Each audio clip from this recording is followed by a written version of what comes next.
ꯃꯁꯤ ꯌꯥꯝ ꯃꯅꯨꯡ ꯍꯟꯖꯟꯅꯁꯨ ꯑꯩꯈꯣꯏ ꯅꯩꯅꯗꯦ ꯑꯗꯨꯒ ꯍꯟꯗꯛꯁꯤ ꯋꯥꯐꯝꯁꯤ ꯂꯥꯛꯄ ꯄꯥꯔꯂꯤꯌꯥꯃꯦꯟꯇ ꯂꯥꯛꯄ ꯑꯗꯒꯤꯗꯤ ꯉꯁꯥꯏꯒꯤ ꯃꯨꯁꯂꯤꯝ ꯏꯆꯤꯜ ꯏꯅꯥꯎ ꯃꯌꯥꯝ ꯑꯃꯅ ꯃꯁꯤ ꯃꯇꯥꯡꯗ ꯄ꯭ꯔꯣꯇꯦꯁ ꯇꯧꯔꯛꯄꯗꯒꯤ ꯀꯔꯤꯅꯣ ꯃꯁꯤ ꯃꯅꯨꯡꯗ ꯆꯦꯜꯂꯤꯕ ꯏꯆꯦꯜꯁꯤ ꯀꯔꯤꯅꯣ ꯑꯗꯨꯒ ꯗꯦꯟ ꯏꯟꯗꯤꯌꯥꯅ ꯀꯔꯤ ꯄꯥꯝꯃꯤꯕꯅꯣ ꯗꯦꯟ ꯏꯟꯗꯤꯌꯥꯁꯤ ꯀꯩꯅꯣ ꯍꯥꯏꯔꯒꯗꯤ ꯏꯟꯗꯤꯌꯥꯁꯤ ꯑꯅꯤꯅꯤꯀꯣ ꯑꯩꯅ ꯄꯤꯗꯣꯏꯁꯦ ꯑꯃꯅ ꯏꯟꯗꯤꯌꯥꯒꯤ ꯃꯤꯌꯥꯝꯅꯤ ꯏꯟꯗꯤꯌꯥꯁꯤ ꯃꯤꯌꯥꯝ ꯑꯣꯏꯅ ꯔꯤꯄ꯭ꯔꯖꯦꯟ ꯇꯧꯕꯅꯤ ꯗꯦꯟ ꯑꯗꯨꯒ ꯑꯇꯣꯞꯄ ꯑꯃꯅ ꯏꯟꯗꯤꯌꯥꯒꯤ ꯒꯃꯦꯟ ꯍꯥꯏꯇꯥꯔꯦꯀꯣ ꯇꯧꯏ ꯑꯩꯈꯣꯏꯒꯤ ꯕꯤꯖꯦꯄꯤꯒꯤ ꯂꯨꯆꯤꯡꯕ ꯃꯌꯥꯝꯅ ꯂꯤꯠ ꯇꯧꯕ ꯒꯃꯦꯟ ꯑꯃ ꯁꯨꯃꯥꯏꯅ ꯃꯣꯏꯒꯤ ꯑꯄꯥꯝꯕꯅ ꯀꯔꯤꯅꯣ ꯍꯥꯏꯁꯤ ꯁꯨꯝ ꯅꯩꯅꯔꯀꯥꯟꯗ ꯁꯨꯝ ꯈꯔ ꯁꯨꯝ ꯈꯪꯉꯛꯄꯅꯤ ꯑꯗꯣ ꯑꯩꯈꯣꯏꯗ ꯂꯩꯔꯤꯕ ꯅꯣꯂꯦꯖꯁꯤ ꯃꯄꯨꯡ ꯐꯥꯕ ꯅꯣꯂꯦꯖꯇꯤ ꯅꯠꯇꯦ ꯑꯗꯣ ꯉꯁꯥꯏꯒꯤ ꯑꯩ ꯏꯁꯨꯁꯤꯗ ꯍꯥꯏꯇꯥꯔꯦꯀꯣ ꯉꯁꯥꯏꯒꯤ ꯃꯔꯨꯑꯣꯏꯅ ꯁ꯭ꯋꯥꯏꯗ ꯍꯧꯔꯤꯕ ꯃꯩꯇꯩ ꯄꯥꯡꯒꯜꯁꯤꯡꯒꯤ ꯗꯦꯟ ꯃꯨꯁꯂꯤꯝꯁꯤꯡꯒꯤ ꯀꯩꯅꯣꯁꯤꯗ ꯑꯍꯥꯟꯕꯃꯛꯇꯗ ꯑꯩꯍꯥꯛ ꯁꯧꯒꯠꯆꯩꯌꯦꯅ ꯑꯩ ꯁꯨꯃꯥꯏꯅ ꯊꯝꯖꯒꯦ ꯑꯩꯈꯣꯏꯒꯤ ꯃꯤꯑꯣꯏꯕ ꯑꯃꯒꯤ ꯄꯨꯟꯁꯤꯗ ꯀꯔꯤꯒꯨꯝꯕ ꯈꯔ ꯃꯥꯅ ꯀꯔꯤꯒꯨꯝꯕ ꯈꯔ ꯍꯤꯡꯉꯤꯉꯩꯁꯤꯗ ꯀꯅꯥꯒꯨꯝꯕ ꯈꯔꯒꯤ ꯌꯥꯏꯐꯅꯕꯒꯤꯗꯃꯛꯇ ꯀꯠꯄ ꯍꯥꯏꯕꯁꯦ ꯀꯠꯊꯣꯛꯄ ꯍꯥꯏꯕꯁꯦ ꯃꯁꯤꯅꯦꯕ ꯑꯩꯈꯣꯏꯅ ꯇꯥꯟꯅꯔꯤꯁꯤ ꯃꯁꯤ ꯃꯍꯥꯄꯨꯔꯨꯁ ꯍꯥꯏ ꯑꯩꯈꯣꯏꯒꯤ ꯀꯩꯅꯣꯒꯤ ꯂꯣꯟꯗ ꯍꯥꯏꯔꯒ ꯈ꯭ꯋꯥꯏꯗꯒꯤ ꯆꯥꯎꯕ ꯒꯥꯗꯥꯟ ꯀꯣ ꯁꯦ ꯃꯍꯩꯁꯤ ꯁꯤꯅꯦꯕ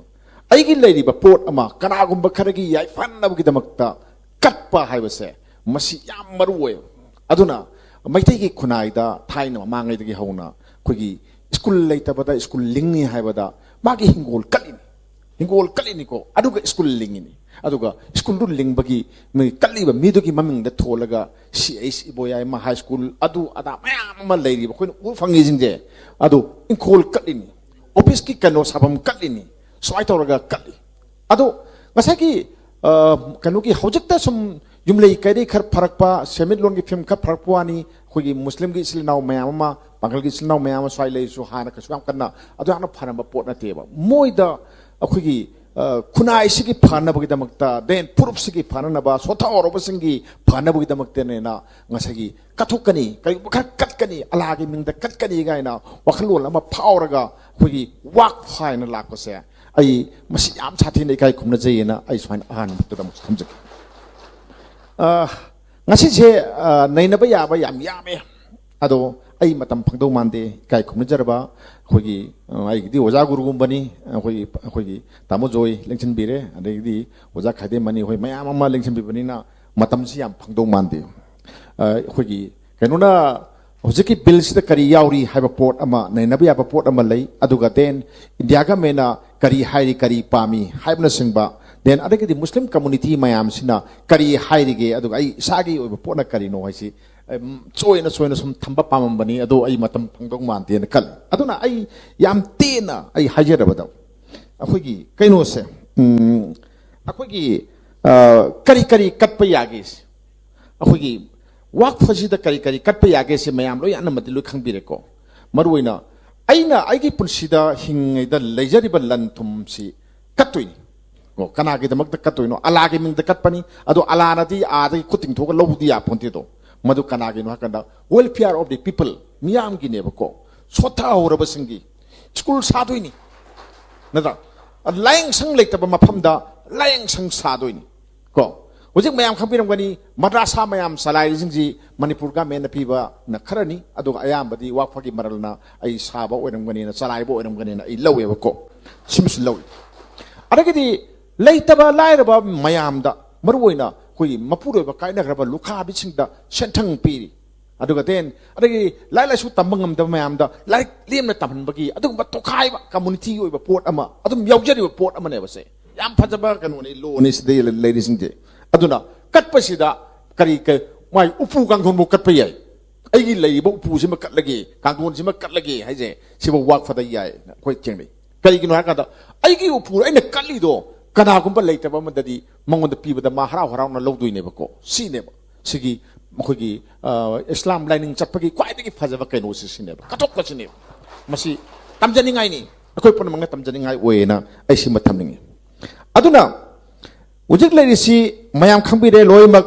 ꯑꯩꯈꯣꯏꯅ ꯂꯥꯏꯅꯤꯡꯒ ꯃꯔꯤ ꯂꯩꯅꯕꯗꯤ ꯄꯣꯠ ꯑꯣꯏꯕ ꯑꯗꯨꯒ ꯑꯩꯈꯣꯏ ꯈꯨꯟꯅꯥꯏ ꯂꯣꯟꯗꯗꯤ ꯇꯉꯥꯏ ꯐꯗꯕ ꯉꯥꯛꯇꯅꯤ ꯀꯠꯄ ꯍꯥꯏꯁꯤ ꯑꯗꯨꯒ ꯗꯦꯟ ꯀꯠꯂꯤꯁꯤꯡꯗꯣ ꯏꯅꯥꯛ ꯈꯨꯟꯕꯗ ꯀꯩꯁꯨ ꯀꯠꯇꯦꯗꯅ ꯏꯅꯥꯛ ꯈꯨꯟꯕꯗ ꯀꯩꯁꯨ ꯄꯤꯌꯨ ꯍꯥꯏꯗꯦꯗꯅ ꯑꯗꯨꯅ ꯂꯥꯏꯔꯕꯁꯨ ꯀꯠꯂꯤ ꯏꯅꯥꯛ ꯈꯨꯟꯕꯁꯨ ꯀꯠꯂꯤ ꯃꯗꯨ ꯀꯗꯥꯏꯗ ꯌꯥꯎꯏ ꯏꯁꯂꯥꯝꯗ ꯌꯥꯎꯔꯦ ꯀꯩꯅꯣ ꯍꯥꯏꯔꯀꯥꯟꯗ ꯃꯥꯒꯤ ꯄꯨꯟꯁꯤꯒꯤ ꯑꯣꯏꯕ ꯃꯥꯒꯤ ꯀꯠꯄ ꯍꯥꯏꯕꯁꯦ ꯀꯠꯇꯕ ꯌꯥꯗꯕ ꯄꯣꯠ ꯑꯃ ꯑꯣꯏꯅ masi magi lining da yaw le ba pot amani na dum katta ya da pot ama oi re ba ko si ma le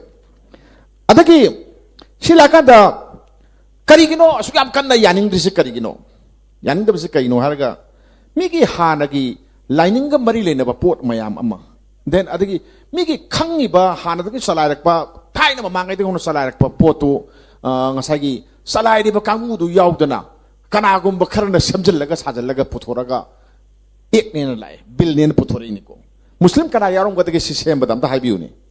sim da sem ba kana yarong ga de uziki ana uba bil se puthoe uzik ek ole natra ek ole ba potse puthorna bu khona bada muslim kana kana lusing ba kana yaugi kana unaki imam kana unaki ke adu gi record lai bravo aduna unara badi yai mamin khaki oina ko moiga nakna ba mi khara moina habi ya ga da ba khara adu mu unaram gane na khalle aduna hoji te ke dore laipak wathok oire manipur da koi ure aina khalle ba ko karino tawri se manipur jibu singkhong singya da nataba tampaki lamda ango ba pidon se laga khogi then mayam sina khoi central government ta kholaw lawri ba bjp ki mayok ta kholaw lawri ba mayam sibu karino tawri sibu sumai tawri sibu ina si yong kanda atopa state mayam da chodum tawbo khoi ui aduga then west bengal da di misi mina yawi hojpho irang khoi namthaba ngam da bai phim da leiri sine ba ko aduna ngasagi muslim isil now singi quite a sentiment sok pot na mai se handaki matang si oi sida ena ai shong gani haiba thajade thaina gi kano da history da hai tare ko thaina gi puari da khogi lan gi matam da khogi sa amagi kano si matong si lauraga i lauraga nongmei oina kapi tien oina kapi gain tawda mara saunaraga thokiba irang mayam do aduga hadaki siga so dum chape hape charakpa irang hobgi mong di sumaini hengalak pra ina khalle ba ko aduna mi masagi lo na salai jari ba mi kanu le jari baduda lo ma pusalaga no sada ba yaro ina haire kana na yadun sine ba ko ado kari gi no moina lokho idi kai no moina hai moina kari hai ga kan da moina harisda yam nungai bam yauri akhoi wak phagi maral mathum je ngak sen ba ngamani kana na ngak to no sini kana na moina salai ba da mu yok chale ngasagi muslim na taba kangbu ani muslim na taba ani yaurani ani yaurga salai rani natra salai di ba poto da karamba muslim gi kangbu na moida kana na katoi no sini kari wakfa taw do no sini da ko ya du je karam da wakfa taw roe taw nu ngoe ba ko sidi ga mena passion ge hai bane ko kari gi no har kanda ngasagi sotha horiba purup mayam jingse magi mangan na ka dore den moi sian jilla na sina ka dore arma taw dore pa hajal kanda ngasagi pot summe ba sai ahli bungon thambi do kari no har kanda kogi one nation one law haibodo adu porpa yana na bagi ahan ba khongda phamne na si lawe ba ko si lawe aduna sige silai arna accounting akogi accounting phajana surni gai to ya me hana bu accounting tong to ya bro tong to ya bra ba manung pan phauna akogi tahonna ba sai haibodu ni akogi law ma sem ba kem kai te digitalize khotoksi apil to kem kai te sem do kanano har kada ngasagi member oiriba work for the yauriba member oiriba ka board yauriba committee do yauriba kangbu duna semje ka ba pot amane ba o smai to duna gamena appeal ama tawi karino man appeal tawri se har kada manung mapan phaw ya ba pot mina kalai ba poto akhoi su khangba ya ba ama su khangba ya ba mo ma platform ama semo aduma haibi yai just appeal to ya ba ko chi yai aduna sumaina to ba se yauti aduga nupi ani akhoi si member oina ga to ba yae na akhoi extra hapchale ko hapkanin hapchale ado nupi su kamai to sike imam mayam tana biraga adum hapse de dum hap ya ba pot ba moina khoting jambi to ya ba pot amane ba sidi ya na ba magi makhada ya ba pone ba hana su to hapka le hai sini ko aduna sinda publicity se khara kalle moi se ko aduga den muslim nupi ga si yam thoi da ba sida lai san ga si lai si lang moi da poni da moina hai mo londa du ga hai ro de ko thoi bi da bu no khalle adu di nati ko aduna sobaina akoina yeng kan da aina aroi bi da wafum amakak thamningi supreme court na so adum hangi akoina so adum hangi aidi supreme court na hai dingi mang da gi aidi nominee humni mang da khanen da so hai gre ko ai ngasi su yengi akogi punjabi singi magi khwai da gi sengaba laifam